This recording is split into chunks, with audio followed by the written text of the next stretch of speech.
Təbii ki, daima gözüm axtarır ki, Rəqsanə xanımla bağlı, Rəqsanə İsmayılova bağlı hansısa xəbərləri verim.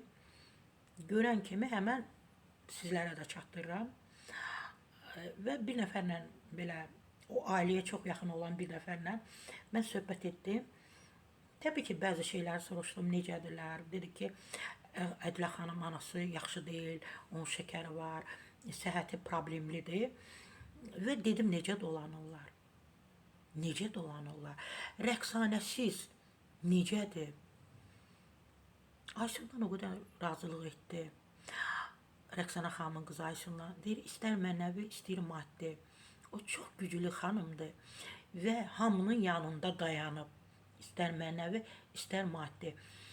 Və mütəmadi olaraq həftədə bir neçə dəfə anası Rəqsanənin yanına gedir, gəlir, onu görür, arzularını ona çatdırır, onun arzularını gətirir, yəni mənzildə, evdə, dosta, tanışa təbii ki, çatdırır. Yəni Aysun'u o qədər çox istədim, sevdim. Deyir ki, o xırda belə problem istəməz ki, ailəsində yaransın. Yenə də deyirəm, ya istər maddi, istəyir mənəvi. Mən yenə də deyirəm, Rəqsanənin qızı Aysun, təşəkkür edirəm sənə. Ola bilərdir, laqeyd olasan. Ola bilərdir ki, bu problemləri çiynindən atardın və deyərdin ki, mən dözə bilmərəm, çiyinlərim kiçikdir, əziyyət çəkirəm, niyə mən etməliyəm, niyə mən etməliyəm? Amma sən bunların heç birisini yaxın buraxmadın.